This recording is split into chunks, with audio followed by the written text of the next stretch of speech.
I want to thank everybody that came here tonight to witness this lovely event.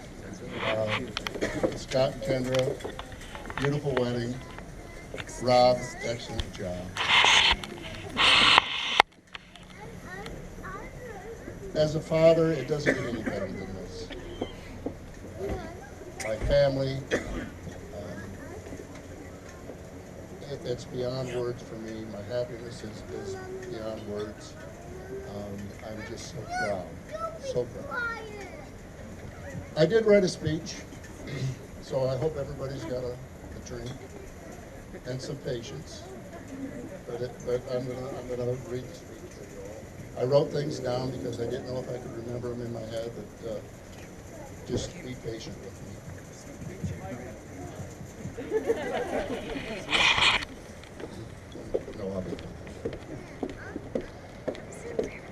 No, life is good today. I've got a wonderful family which just grew bigger today. My wife Danielle, my son Garrett, my daughter-in-law Ashley, my two granddaughters, Mackenzie and Tatum, my stepdaughter Megan, where's Megan? And her boyfriend Nathaniel. Where's Nathaniel?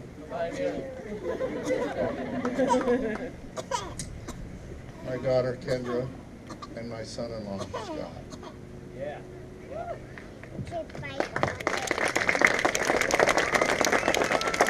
There are some who are envious of my family, and I don't blame them.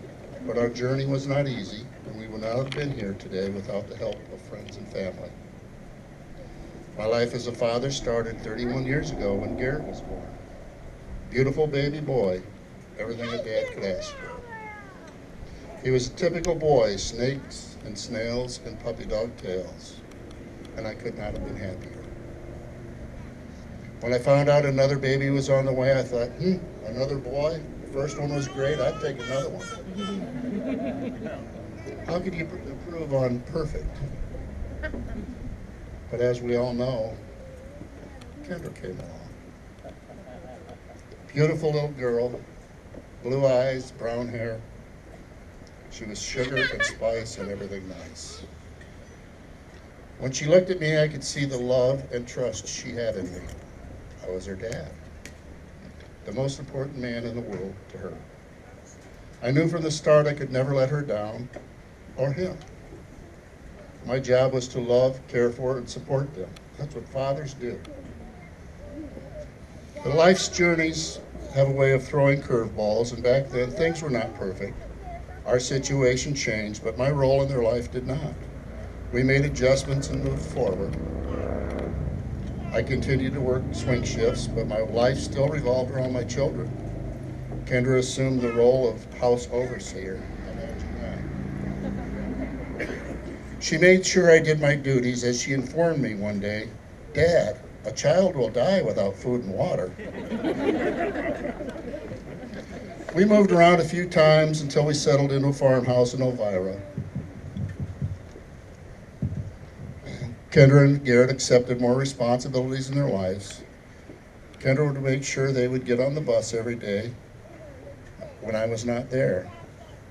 Whenever she wanted my attention, she would start out by saying, "Dad, Dad, Dad," until she had my attention.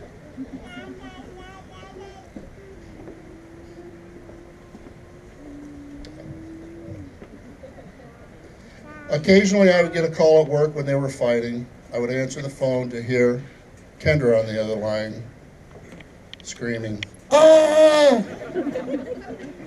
I would tell her, "Put Garrett on the phone."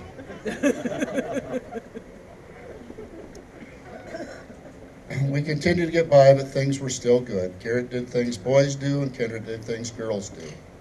Things started to change when Kendra was around 11 years old.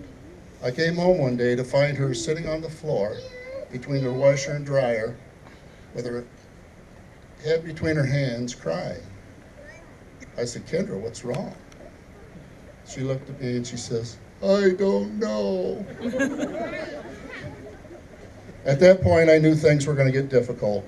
One day we went to the store. Kendra got out of the car and headed in with me close behind. As she walked by two older teenage boys, they turned around to look at her. Huh? I was instantly overcome by a feeling of rage. Garrett calls it meat mugging, but I'm pretty sure it was a death stare. From that point on, boys were always interested, but as Megan can testify to, I was not very receptive. Right, Nathaniel? Kendra was very selective who she would let her guard down to, so when Danielle and Megan came into our lives 15 years ago, we faced another challenge. Both the kids had to adjust again. And I would like to thank Tom and Sue Feuerbach and Darcy. They opened their homes, they opened their hearts up to Kendra, and I will be forever grateful. It took time for our family to bond, but bond we have. Danielle defends both Kendra and Garrett like a mother grizzly defending her cubs. At that time, Kendra was about her education and being able to stand on her own. She did not need anybody. She graduated high school and went on to college. Iowa was the only school she wanted to go to.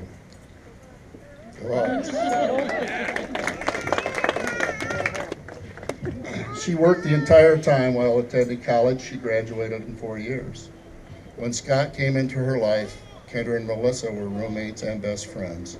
They were exactly what each one of them needed at that point of their lives. I would also like to thank Rob and Kim for their support and their wonderful daughter, Melissa. Thank you.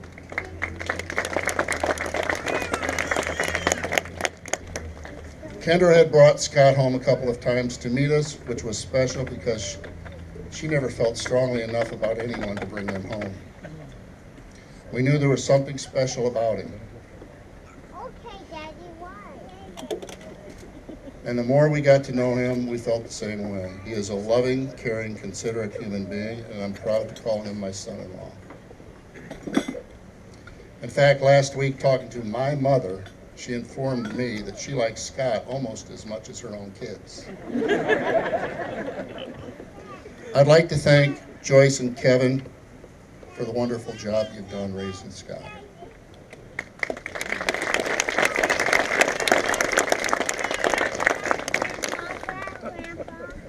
Scott, you asked me for my daughter's hand in marriage. Yeah, Daddy. You told me your life would not be complete without her and that she was your everything. I believe you. I want you to promise me that you will take care of that beautiful little girl with blue eyes and brown curly hair that has done such a wonderful job taking care of her dad all these years.